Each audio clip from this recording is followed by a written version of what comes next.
رسول پاک صلی اللہ علیہ وسلم احساس والے نبی ہیں، اور احساس حضور نے امت کا کیا، احساس والی زندگی گزاری، ہر لمحہ محبوب پریشان رہے۔ نبی پاک صلی اللہ تعالی علیہ وسلم کی حدیث اور روایت کرتے ہیں حضرت سلمان فارسی رضی اللہ تعالیٰ عنہ، اور ساتھ ہیں سیدنا بلال حبشی رضی اللہ تعالیٰ عنہ۔ فرماتے ہیں ہم نہ گھر سے نکلے، حضور نے فرمایا ذرا جلدی چلو، ایک ضروری کام ہے۔ فرماتے ہیں بڑی تیزی کے ساتھ آج روٹین سے ہٹ کر محبوب نے تیز تیز قدم مبارک اٹھائے، تیز، اور فرماتے ہیں ایک گلی ہم نے کراس کی، دوسری گلی میں جو پہنچے تو پھٹے پرانے کپڑے، سادی سی بیوی، اور حالت بتاتی تھی کہ بیچاری کسی غریب گھر کی ہے، وہ سڑک پہ کھڑی تھی اور رو رہی تھی۔ میرے کریم رسول نے فرمایا بلال اسے پوچھو کیا مسئلہ ہے، کیوں روتی ہے؟ تو حضرت سلمان عرض کرتے ہیں میں نے کہا حضور میں پوچھ لیتا ہوں، آپ جائیے، کام بڑا ضروری ہے جو نکلیں، میں معلومات کرتا ہوں۔ تو محبوب نے فرمایا نہیں، اس کے آنسو پوچھنے سے ضروری کوئی کام بھی نہیں، پہلے اس کی داد رسی ہوگی، اسے پہلے پوچھا جائے گا۔ روتے نہیں رہتے لوگ گھروں میں، لوگ گزر نہیں جاتے چپ کر کے، کتنے لوگ تڑپتے ہیں، کون احساس کرتا ہے؟ نبی پاک سید عالم صلی اللہ علیہ وسلم رکے اور اس خاتون سے پوچھا کیا بات ہے؟ اس نے کہا کہ بات کوئی بھی نہیں، میرا ایک ہی موٹا سا مسئلہ ہے۔ کہا وہ کیا؟ کہنے لگی میں غریب ہوں، اور غریبی بذات خود بہت بڑا گناہ ہوتی ہے، لوگ بڑا جرم سمجھتے ہیں اس کو بذات خود۔ میں نے شروع میں کہا نا کہ مذہبی سٹیج کی بھی صدارت غریب آدمی نہیں کر سکتا، کیونکہ غریب جو ہوا جد کول دتھی ہونی انہیں نیڑے بہنا ہے نا جی، جد کول نہیں انہیں تو پیچھے جا کے بہنا اینڈ تے کول کہڑا دتھی ہے۔ اس سٹیج پہ بھی غریب آدمی کی صدارت نہیں ممکن ہو ہی نہیں سکتا۔ میرے رسول پاک سید عالم صلی اللہ تعالی علیہ وآلہ وسلم نے فرمایا پہلے اسے پوچھو کیا مسئلہ ہے۔ وہ کہنے لگی میں غریب ہوں، بوڑھی ہو گئی ہوں، ساری زندگی غلامی میں گزاری ہے، تیل لینے آئی تھی 5 دینار کا، بوتل میں تیل بھروایا ہے، اور اب بوڑھی ہوں نا تو کمر درد کرتی ہے، پیر پیچھے موڑا ہے تو میں گری ہوں، تیل زمین پی گئی ہے، اب زمین تو واپس نہیں کرتی، لیکن واپس جاؤں گی تو ایک یہودی عورت کی ملازمہ ہوں، وہ درے سے مارے گی، کھال ادھیڑ دے گی، میں بڑی پریشان ہوں، اب نہیں مار کھائی جاتی، ہڈیاں بوڑھی ہیں، قربان جاؤں۔ حضرت بلال کو حضور نے حکم دیا، فرمایا دوڑ کے گھر جا 5 دینار لا۔ فرماتے ہیں 5 دینار لائے، تیل خرید کے دیا، وہ پھر رونے لگی۔ فرمایا آپ کیوں روتی ہے؟ اس نے کہا بتایا نا غریب ہوں، غریب کا جرم کوئی نہیں ہوتا، لیکن پیس دیا جاتا ہے، پھر بھی مار تو اب بھی پڑے گی، اب کیوں پڑے گی؟ اور اس کہنے لگی محبوبہ مار اس لیے پڑے گی کہ دیر سے کیوں آئی ہے۔ تو میرے کریم رسول اور وہ بی بی حضور ابھی آئے ہیں مدینہ طیبہ، امام یوسف صالحی فرماتے ابھی آئے تھے حضور، سبل الہدی والرشاد کے مصنف کہتے ابھی آئے تھے نبی پاک، وہ جانتی بھی نہیں تھی۔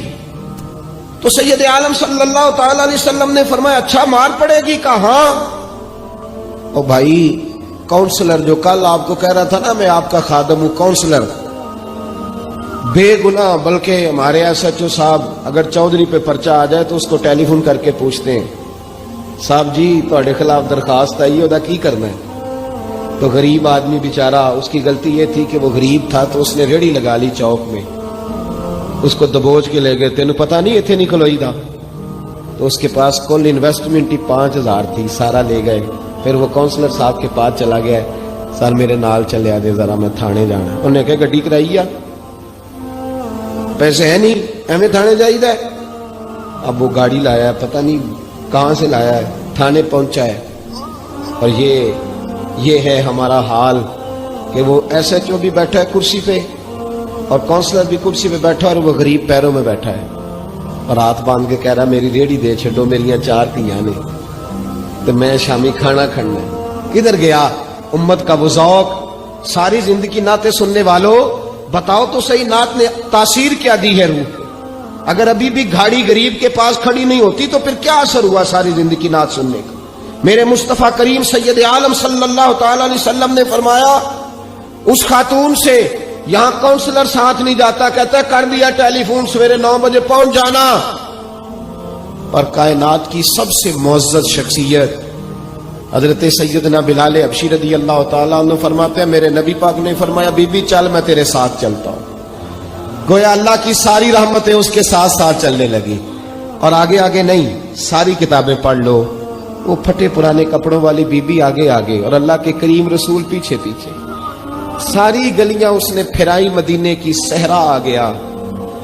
ایک دروازے پہ دستک دی سے مالکن آئی. وہ بی بی بعد میں کہتی ہے میں بھی بڑی ڈاڈی تھی، طاقت ہی نہیں تھی میرے سامنے کو کھڑا ہو سکے، لیکن جب میں باہر نکلی تو میں نے نور کے حالے میں لپٹی ہوئی ایک عظیم ہستی کو دیکھا. فرماتے محبوب کے گورے چٹے رنگ کے اوپر کالی زلفیں اور محبوب پاک کی مقدس آنکھیں جب تک بات کرتے رہے نظریں زمین پہ جھکی رہی. شرم و حیا والے رسول نے بڑے میٹھے، بڑے دھیمے، بڑے خوبصورت لہجے میں کہا. بریلی کے امام فرماتے ہیں نیچی نظروں کی شرم و حیا پہ درود. بڑے دھیمے لہجے میں فرمایا تیری نوکرانی ہے تیری. عورت کہتی ہے میں تو حضور کے جلووں میں محو ہو گئی کہ سادگی میں اتنا حسن میں نے دیکھا ہی نہیں، تیری نوکرانی ہے. کہا تو میرے محبوب نے فرمایا بیچاری کی غلطی کوئی نہیں، اسے مارنا نا، اس سے تیل گر گیا تھا، نیا خریدتے دیر ہو گئی، رو رہی تھی تو میں سفارش کرنے آیا ہوں. وہ خاتون کہتی ہے کسی کی نہیں مانی تھی. اور محبوب کے جملوں میں تاثیر اتنی تھی ککھ سواد نہیں مشری اندر اسا کھنڈا می چکھ ڈٹھیاں انہاں ساریاں شیواں نالوں گلاں سجن دیاں مٹھیاں. فرماتے ہیں نبی پاک صلی اللہ تعالی علیہ وآلہ وسلم نے فرمایا کچھ نہ کہنا. کہنے لگی نہیں کہتی، میرا وعدہ رہا کچھ نہیں کہوں گی.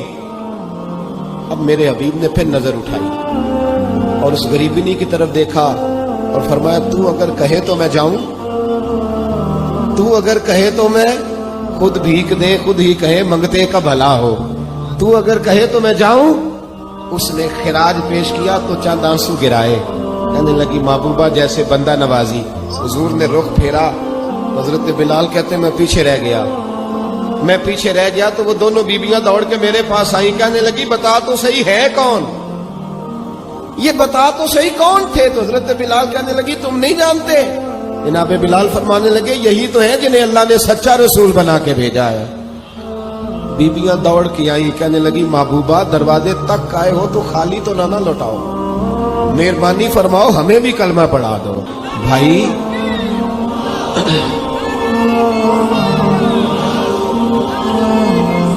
اگر دولت احساس ہے نا پھر تو زندہ ہے. جو زندہ ہوتا ہے اس میں لچک ہوتی ہے،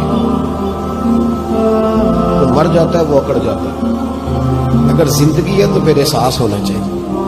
اگر تیرے اندر زندگی ہے تو پھر احساس ہے، اور اگر تیرے اندر احساس نہیں رہا تو پھر زندگی زندہ دلی کا نام.